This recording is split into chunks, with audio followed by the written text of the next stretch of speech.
تقوا و معنویت عالی میشه. پس این محققین علم معاد میگن یا علم اخروی میگن.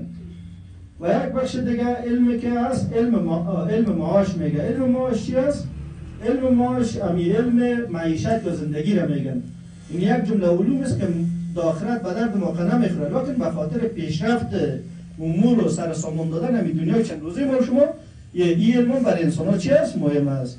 مثلا علم طبابت است. علم طبابت اگر ما پیشتر که مولوی سپولی ششته بودم قصای خدا کرد گفت یک وقت گردای ما فلج شد گفت با دکترها گرده ما تعویض کرده. شما فکر کنید اگر علم طب نباشه گرده یک انسان میتونه تعویض کنه؟ نمیشه دیگه. پس نمید که گرده را از یک شخص دیگه گرده را بگی انتقال بده به یک انسان دیگه پرتو، این کمالات مربوط به کدام علم است؟ علم طب است. یا ما شما بخوایم بندهای برق جور بکنیم تا انرژی برق تولید شود، بالاخره از الکترون ها از انرژی برق در بخش های مختلف ما شما باید محفل ما برنامه ما توجه شما را برای چند دقیقه بسیار کوتاه با معرفی آموزشگاه عالی آریانا معطوف می‌دارم. آموزشگاه عالی آریانا در سال 1388 در مرکز ولایت کاپیسا ایجاد گردید و در بخش‌های علوم ساینس، لسان انگلیسی و کامپیوتر فعالیت دارد.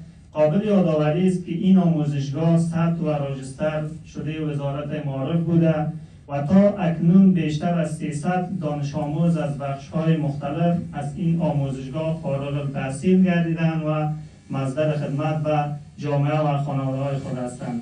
و اکنون ما هم شاهد دهمین در فراغت دانش آموزان as Baksh. My name is Mudassir, my father name is Abdul Sattar.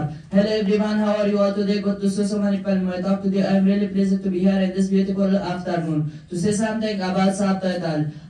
Actually, I am not used to speaking in the public place, so I am sorry for my shortcoming. Anyway, I try my best to share my little knowledge. Now I am going to describe about the topic as thank you letter. Dear teacher, Mr. Hashmatullah Jailani, thank you for an amazing year of dedication. Your patience and support has motivated me to be a better student and person. Your guidance has helped me grow academically. Thank you for an amazing year.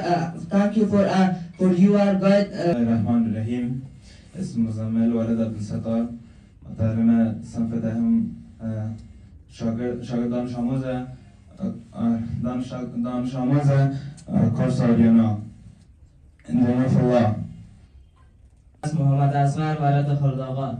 Hello everyone, how are you all today? Good to see so many people in my... و دانش آموز بعدی ما بلال جان صافی هستند که اونا هم میشه تشریف بیارن.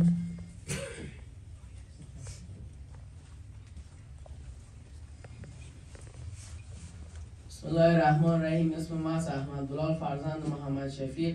In the name of Allah, the most merciful, the most compassionate.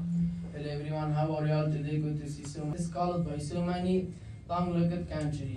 Look at the head of Asia.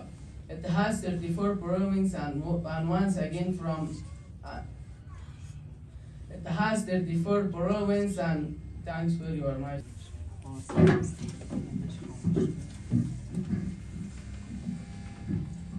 بسم الله الرحمن الرحیم. الحمد لله عبده و صلاة و سلام علی من لا نبی بعد.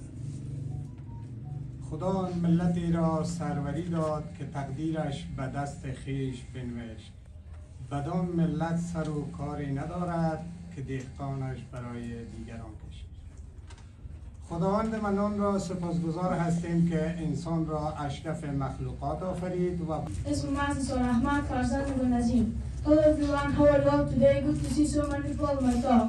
Today I am really pleased to be here in this beautiful morning.